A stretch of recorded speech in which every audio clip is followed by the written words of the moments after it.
All right, we're essentially ready to go. Um, I've heard people complain about the Lee Safety Prime. Um, I've got no problem with it. I've found that it's worked quite well for me over the years once you figure out how to do it. It just sets in here. It's a light touch. The big key is lining this up.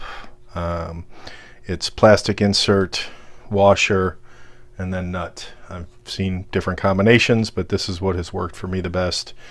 And you'll see that in a minute. So with priming or with the indexing rod in, we're ready to go with primers. We've got powder, we've got brass, and we've got bullets. We've got some 230 grain moly coated round nose. And I'll do a couple of these so you can see my routine. Essentially, put a piece of brass in.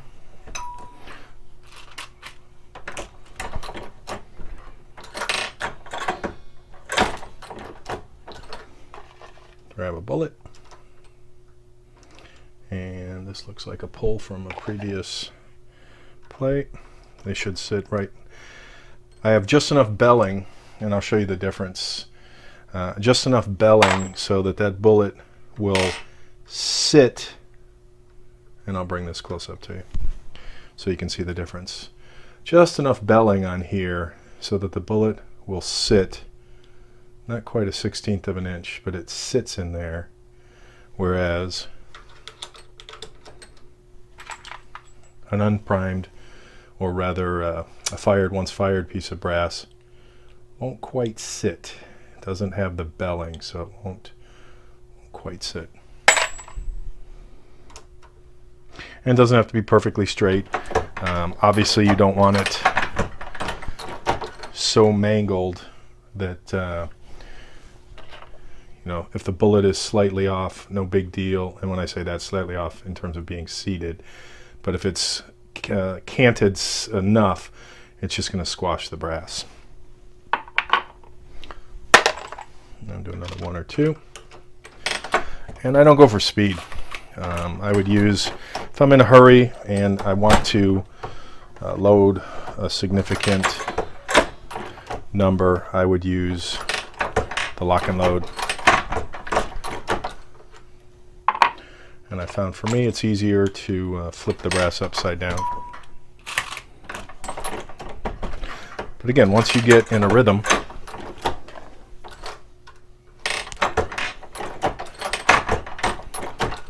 it goes pretty quickly. And we'll compare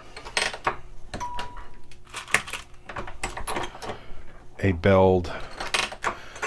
So the belling actually happens right here. So I will dump this powder so you can see the differences again. Live round, or rather live primer and belled, dead primer and not belled. So belled on the right, bullet sits. That's Murphy's Law. Belled on the right, bullet will sit, just so it doesn't look like I was. So there's no belling here, so it's not going to sit easily, and I don't want to let it go. Recharge that. And this is exactly what I meant by a canted bullet. So if I were to jam that up there, we've got some major damage going on to not only the brass and the lead, but I don't need to damage my press. And this will be the last one.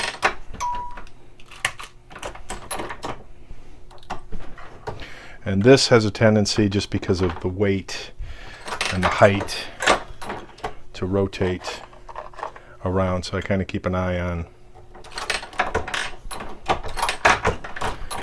what's happening there. And there you have it. I'm not going to show you the reverse breakdown of how I take everything apart, but after I do load everything, I'm looking for primer seat to see as I rub the head of the bullet. I'm looking for primer depth to make sure that nothing is popping out unusually and consistent. I do a visual as well as touch them, and that's 45 ACP with a 230 grain bullet, and how we do it on the Lee Classic turret. So good stuff.